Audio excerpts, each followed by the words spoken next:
حضرت علی نے فرمایا صبر کی دو صورتیں ہیں، جو ناپسند ہو اسے برداشت کرنا اور جو پسند ہو اس کا انتظار کرنا۔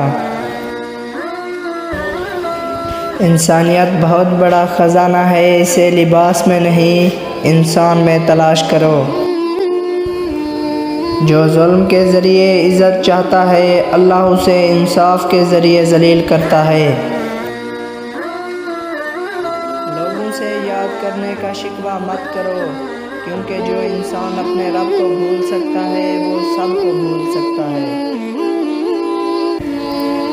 جب آنکھیں نفس کی پسندیدہ چیزیں دیکھنے لگیں تو دل انجام سے اندھا ہو جاتا ہے۔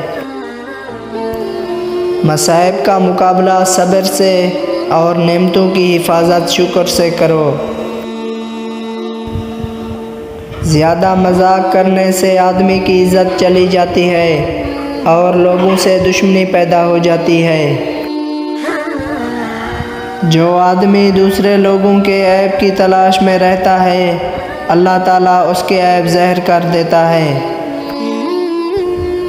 سب سے پہلی عبادت یہ ہے کہ انسان مصیبت میں صبر کر کے اللہ تعالیٰ کی طرف سے مدد کا منتظر رہے۔ قریبی رشتہ داروں کی عداوت بچھوؤں کے ڈسنے سے زیادہ درد پہنچاتی ہے۔